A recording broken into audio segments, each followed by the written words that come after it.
What's up guys, Tommy Bennett here, and today I'm gonna teach you how to carve like a boss. And we're gonna start from the basic understanding of body positions all the way to like ripping it up. So stay tuned and make sure you guys subscribe so you get more sick videos. Woo!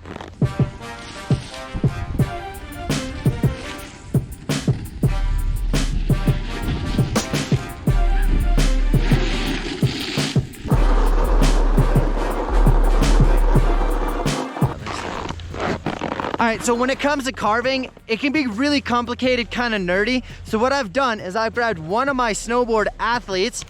Hello! Steph is here and she's gonna help me with this carve tutorial. What's awesome about this is I'm gonna be able to coach her and talk to you guys through this process, and even better, I'm gonna help her like get better at carving. So it's a win-win for all of us. So the first thing we're gonna talk about is defining what a carve turn is. So let's define it. Okay, in your own words, what is a carve? Blah.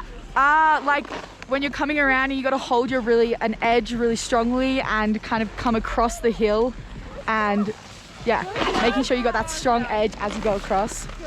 Awesome. I'm not sure if that's it. That's what I think it is. All right, so I'm gonna get really nerdy with the definition. When it comes to a carve turn, essentially the nose of your snowboard is leading the way and your tail of your snowboard follows the exact path. I did not know that. Now, when you have that exact path, essentially you're gonna make a slice in the snow. So if you look back at any time, you can see, is your board slicing the snow or is it more like spreading peanut butter across a sandwich? That's a good indication. So does that make sense? That makes sense, and I get that. It's so satisfying when you get like the really strong like the line, you look at it and you're like, yes. Boom. All right, so real quick, we're gonna talk about some applications. Why the heck do you even want to be able to do a carve turn anyways? So, Steph, give me some ideas. Where would I ever use a carve turn? It's really good in the park for when you're jumping and like spinning, because it teaches you to hold a strong edge off the takeoff and not wash as you're coming off.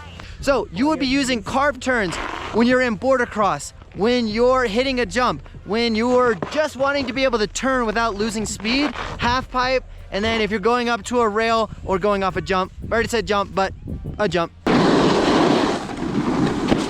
my God. All right guys, so let's talk about body positions real quick. So make sure that your shoulder, your hip, and your board are all pointed in the same direction, okay? So be in a stacked position. So where's your shoulder at?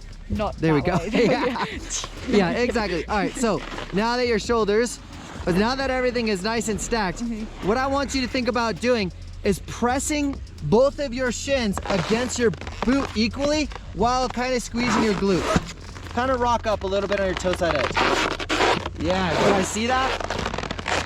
I'm gonna have you keep doing that. Keep going. Now, what's sick about this drill is we're able to find that body position without the crazy consequences of mobbing down the mountain. Now, she can do that 10, 15 times, find that body position. So what we're gonna do now is we're gonna do a toe side traverse. We're essentially gonna take this very exercise and put it in a simple form, which would mean we're going across the fall line, just trying to find that balance of that edge point.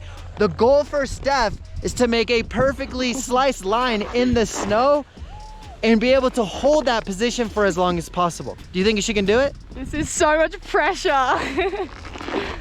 Yes. Don't let me down. I gotta go.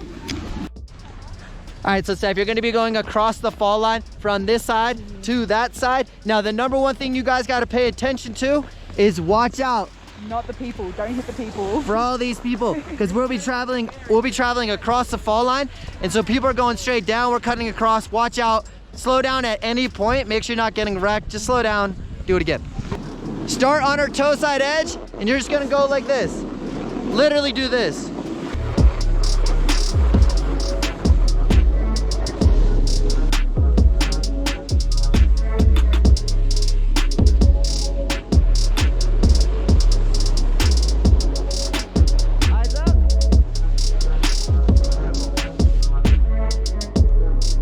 So I'm gonna have Steph just isolate this toe side traverse and just building her comfort and her confidence for this position.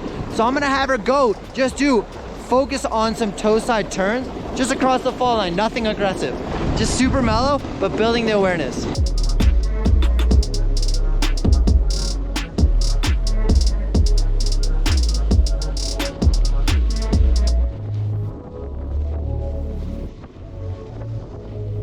All right, so what is one thing that has really helped you with this so far?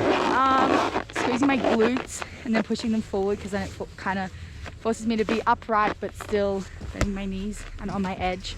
Woo! Now we got to do the heel side. So essentially when we're on heel side, we want to be in that same stacked position. This time we can actually feel the back of our boots pressing against our high back to help us get edge angle. The other tricky little sneaky thing that you can do is lift up all 10 of your toes up.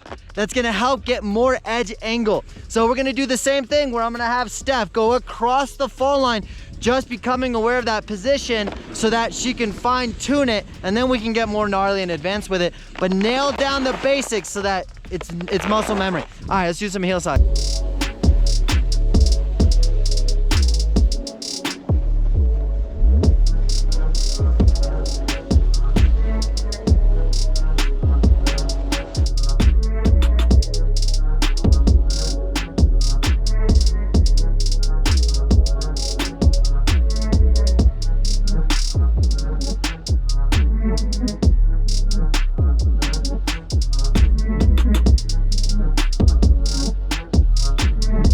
So Steph says she likes heel side better than toe side, but why though? I like heel side because I can feel all my toes like come up against my boot, and to me it feels like I have a bit more control because I can really control them coming up and down as I go across the fall line. So that's why I find heel side easier, because it just feels more controlled. But, yeah. So we had Steph just do traverses, heel side, traverses, toe side. What you can start to do, I'm gonna draw in the snow. This is what we're trying to do. Traverse, and then come down here and traverse. The next thing that you can do is you could traverse, and then right here to right here. From that point to that point, you can just do a nice turn, a nice skidded turn, and then start linking them together. So you're gonna go traverse, skidded turn, traverse, skidded turn. So it looks like this. And then it goes. Does that make sense? So Steph was doing that naturally. Why I think that was awesome, she was able to manage her speed and not go super fast, but she was in control the whole time. But she was starting to link her runs, her turns together. As she gets confident with those, she's just gonna stay on that edge for the whole entire time. Hey, let's do some full-on heel turn, or carvies? Carvies? All right.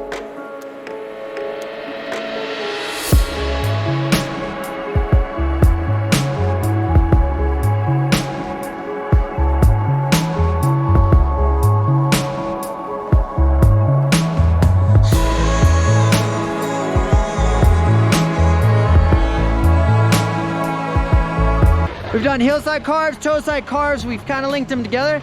Now I'm gonna show you guys some more dynamic, like where carving can actually go. So I'm gonna have a little fun and show you where we could go with carving.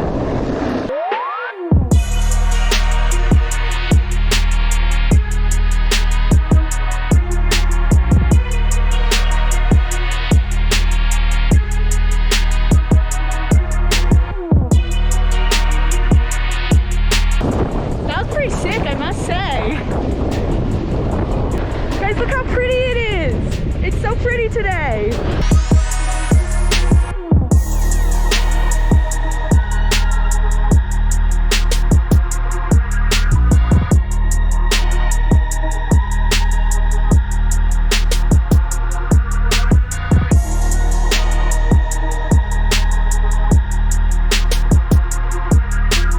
Tommy's so bad that he can't keep the GoPro. He keeps dropping it in the snow. That's why there's some water on the lens.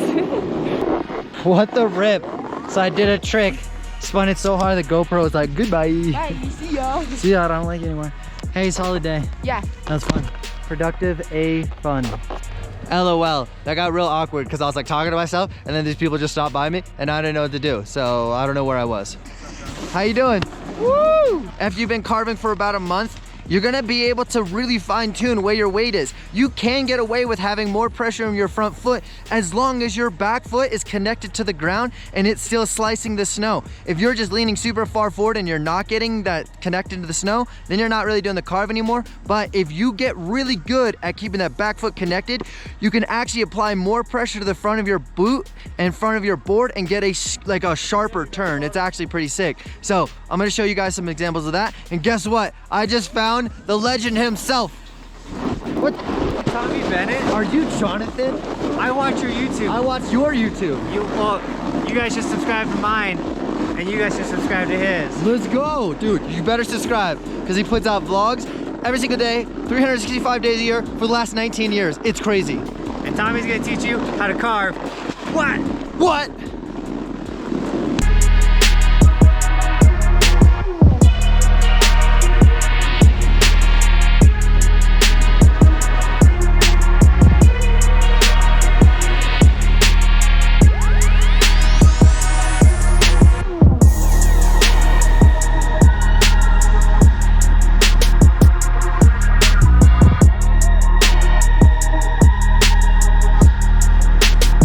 Another thing that can happen when you guys have wide or big feet, you want to make sure your bindings are set to the center of the board as possible, because if your heels are sticking too far off the edge of the board, essentially when you go and do a high edge angle or a carve, your heels are actually going to touch the snow and cause you to fall. So I have a small size bindings on a normal size board, and essentially I'm going to get as much range as motion as possible. Now look how